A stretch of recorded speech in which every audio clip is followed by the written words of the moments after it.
কথা ক'বলৈ মন নোহোৱা হৈছে। কালি ৰাতিৰ পৰা না খাবলৈ মন যায় না কথা ক'বলৈ মন যায়।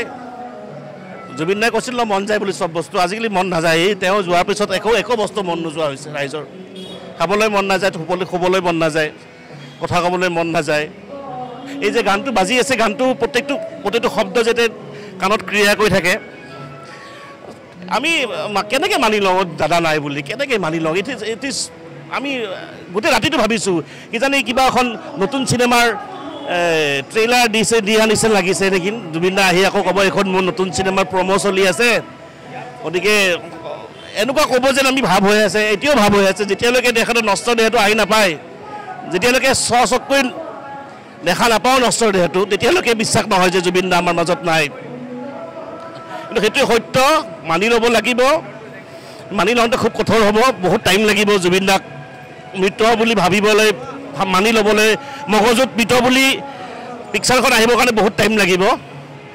আৰু এয়া সময় জুবিন দাৰ যিটো সপোন আছিল গোটেই অসমবাসী একত্ৰিত হোৱা, এয়া সময় জুবিন দাই যিটো কথা কৈছিল মোৰ কোনো জাতি নাই, ভাষা নাই, মই মুক্ত, মই কাঞ্চনজংঘা। এই সময় সকলো একত্ৰিত হোৱা, সকলোৱে একগোট হৈ জুবিন দাৰ সপোনবোৰ প্ৰেৰণ কৰা, জুবিন দাক জীয়াই ৰখা, এয়া সপোন। আৰু চৰকাৰে এনেকুৱা এটা পদক্ষেপ কৰক, জুবিন দাৰ বিদায়টো এনেকুৱা এটা কৰক যাতে প্ৰতিটো শ্ৰেণীৰ ৰাইজ যাতে সন্তুষ্ট হয়, কাৰো মনত যাতে অলপো যাতে ক্ষোভ নাথাকে, অকলো যাতে পৰিতাপ নাথাকে। তাৰ বাবে আমি চৰকাৰকো আহ্বান জনাইছোঁ। জুবিন দা অমৰ, জুবিন দা অমৰ হৈ থাকিব, জুবিন দাৰ সৃষ্টি অমৰ হৈ থাকিব। জুবিন দা কেতিয়াও বেলেগ হ'ব, বেলেগ আৰু কোনো জুবিন দা হ'ব নোৱাৰে। জুবিন দা সদায় জুবিন দাই। জুবিন দাক কেৱল শ্ৰদ্ধাঞ্জলি দিবলৈ বৰ কষ্ট হয়। জুবিন দাক অন্ত্যেষ্টিক্ৰিয়াটো গুৱাহাটীত হোৱাটো বিচাৰে নে যোৰহাটৰ? চাওক, এতিয়া অসমবাসী হিচাপে জুবিন দাৰ অন্ত্যেষ্টিক্ৰিয়াটো প্ৰত্যেকজন অসমবাসীয়ে নিজৰ নিজৰ ঠাইত বিচাৰিব। জুবিন দাৰ জন্ম যিহেতুকে যোৰহাটত, তেওঁলোকে বিচাৰিব যে যোৰহাটত হওক।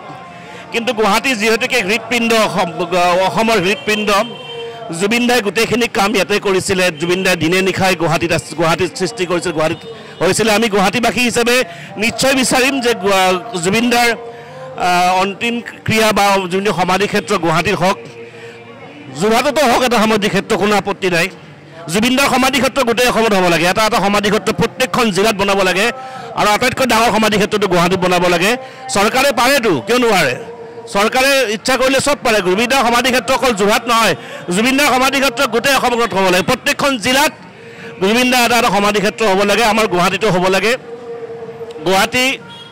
গুৱাহাটী নিথৰুৱা হৈ আছে ন জুবিন দাৰ, গতিকে জুবিন দাৰ সমাধিটো থাকিলে অন্ততঃ চাহটো থাকিব ন। গতিকে গুৱাহাটীত হোৱাটো আমি বিচাৰোঁ, অসমৰ প্ৰতিটো জেগাত জুবিন দাৰ সমাধি হোৱাটো বিচাৰোঁ।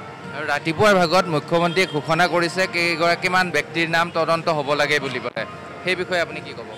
না, তদন্ত নহয়, তদন্ত যিটো হ'ব সেইটো ৰাজহুৱা হ'ব লাগে। প্ৰতিটো দিনৰ তদন্ত কি কৰিছে, আজি দিনৰ তদন্ত কি কৰিছে, অহাকালি দিনৰ তদন্ত কি কৰিছে, প্ৰতিটো দিনৰ তদন্ত ৰাজহুৱা হ'ব লাগিব।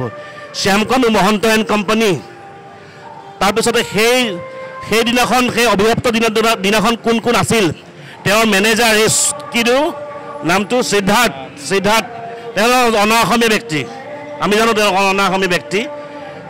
তেওঁলোকৰ ওপৰত তদন্ত হ'ব লাগিব। তদন্তৰ প্ৰতিটো প্ৰতিলিপি, প্ৰতিটো প্ৰতিবেদন প্ৰতিদিনেই ৰাইজে জানিব লাগিব। কেৱল তদন্ত হ'ব বুলি কৈ গোপনে ৰাখিলে নহ'ব, কিন্তু প্ৰতিটো কথাত তদন্তটো ৰাইজক জনাব লাগিব। আৰু তদন্তটো যদি তদন্তত ওলায় যে তেওঁলোকে কিবা কৰিছে, আমি এটাই আহ্বান জনাইছোঁ, চৰকাৰে একো নকৰিব। তেওঁলোকক যিহেতুকে ৰাইজৰ জুবিন দাক কাঢ়ি নিছে ন, তেওঁলোকক ৰাইজৰ আগত গতাই দিব, ৰাইজে ব্যৱস্থা কৰিব। তদন্তটো কেৱল চৰকাৰে কৰক, পৰিণামটো কিন্তু চৰকাৰে দিয়াটো নিবিচাৰোঁ। ৰাইজৰ বস্তু কাঢ়ি নিছে ন, ৰাইজৰ সম্পদ কাঢ়ি নিছে, গতিকে তেওঁলোকক ৰাইজক গতাই দিলেই হ'ল। ধন্যবাদ। আপোনাৰ এটা মন্তব্য? ক'বলৈতো ভাষা নাই, কি ক'ম।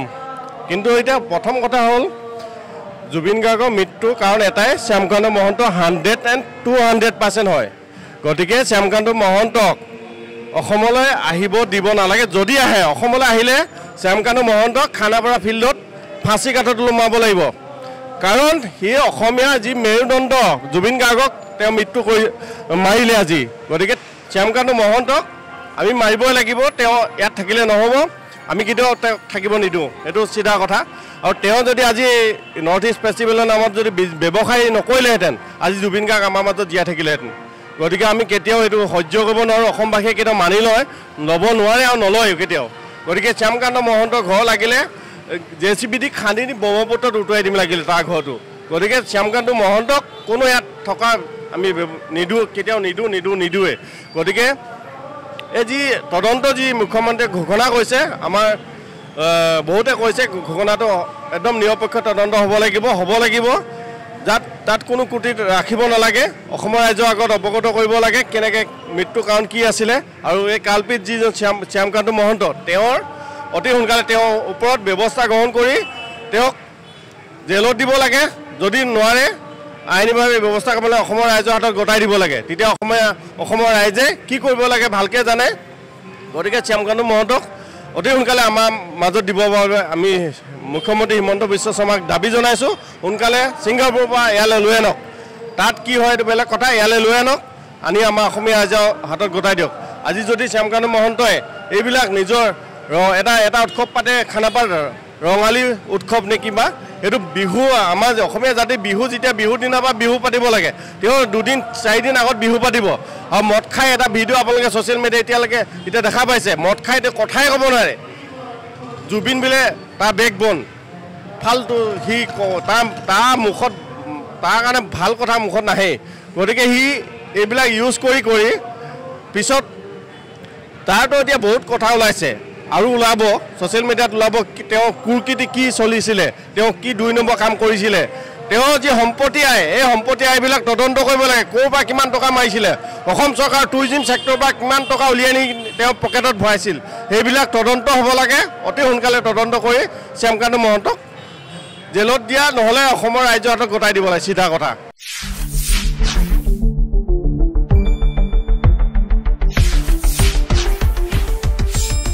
শুদ্ধ আৰু বিস্তৃত বাতৰিৰ বাবে চাই থাকক নিউজ ডেস্ক ৰিপোৰ্ট।